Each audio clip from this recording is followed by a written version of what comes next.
For the last decade or so, making superhero movies has been pretty much the same thing as printing money, especially for Marvel. But with Joker 2 bombing at the box office right now and a string of recent flops, maybe it's time to admit that superhero fatigue is real. When Marvel fans expect a hit, they flood the theaters. But when the buzz is bad, they stay far away. You'd think a sequel to a $1.1 billion grossing superhero movie would be a sure thing. But the Marvels didn't have the same wind in its sails as Captain Marvel. Sure, the actors' strike put a damper on promotion, with Brie Larson hustling to do last-minute press just days before its release. But there were deeper issues. This film tried to weave in storylines from Disney Plus shows like Ms. Marvel, a strategy that worked for Loki and WandaVision, but not here. And while Marvel loves turning indie directors into blockbuster filmmakers, this one, helmed by Nia DaCosta, just didn't hit the mark, much like the Eternals before it.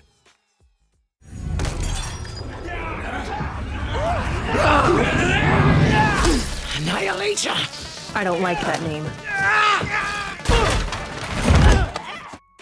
Nearly $400 million sounds decent, right? But when you factor in that marketing for Black Adam likely pushed the total cost way higher, it's a different story.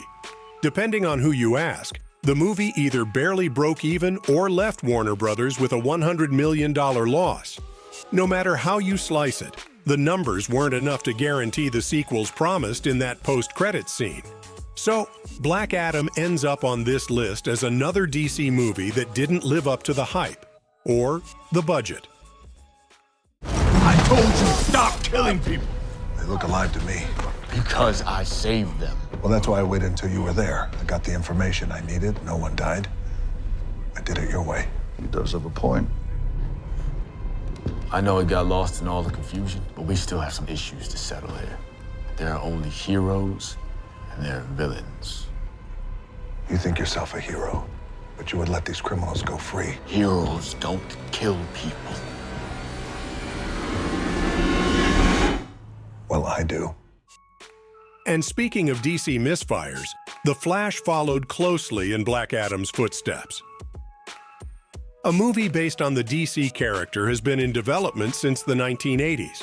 After going through dozens of writers, directors, and potential stars, a script was finally greenlit. Then, a global pandemic, controversies with Ezra Miller, and various bureaucratic problems delayed the film until 2023. All the time and turmoil it took to get The Flash made, as well as a $220 million budget, predictably resulted in a colossal flop. Multiple Batmans, Michael Keaton, Ben Affleck, and George Clooney, couldn't avert the disaster, and it was at least a $177 million loss for Warner Brothers, capping off the failure of the old DCEU. Oh. You are here. Yeah. I'm Batman.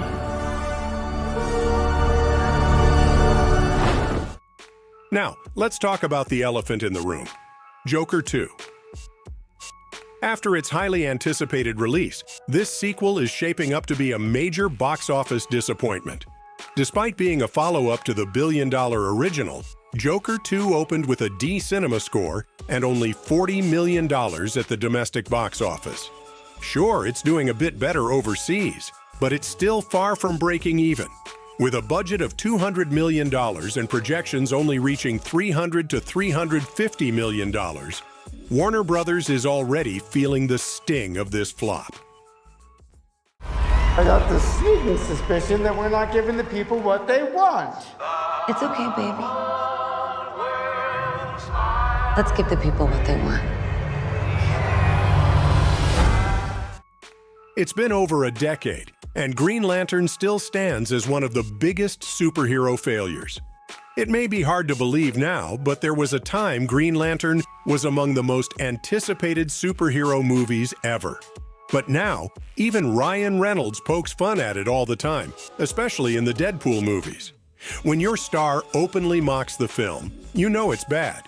Green Lantern's box office numbers barely scraped by, and it's gone down as a lesson in what not to do with comic book adaptations. To infinity and beyond.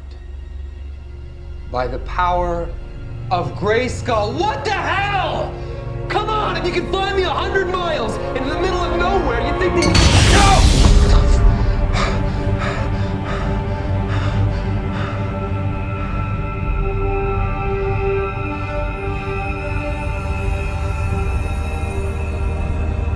Brightest day, blackest night. No evil shall escape my sight. Fury of the Gods couldn't recapture the charm of the original Shazam. And with a bigger budget, it needed a lot more than what it earned.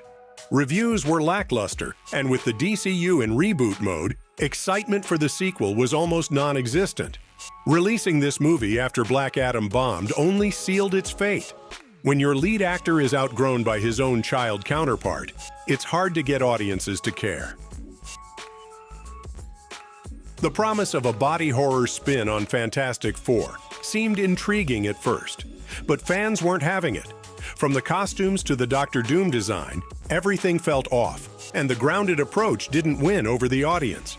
Josh Trank's involvement initially built excitement, but when half the movie got reshot by producer Simon Kinberg, things went sideways fast. Trank even disowned the film before it hit theaters, and the result? A worldwide box office of just $168 million. Not exactly fantastic.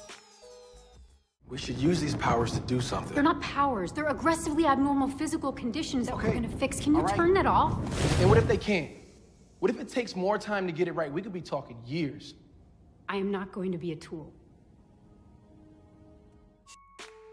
Finally, we end with Dark Phoenix.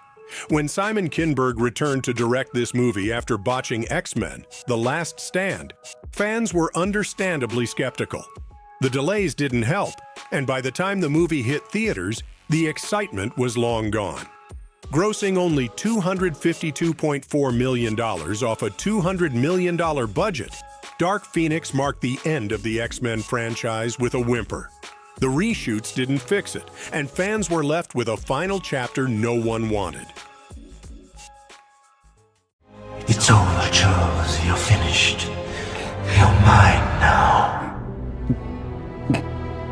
You will never win. And why is that? Because you are alone. And I am not.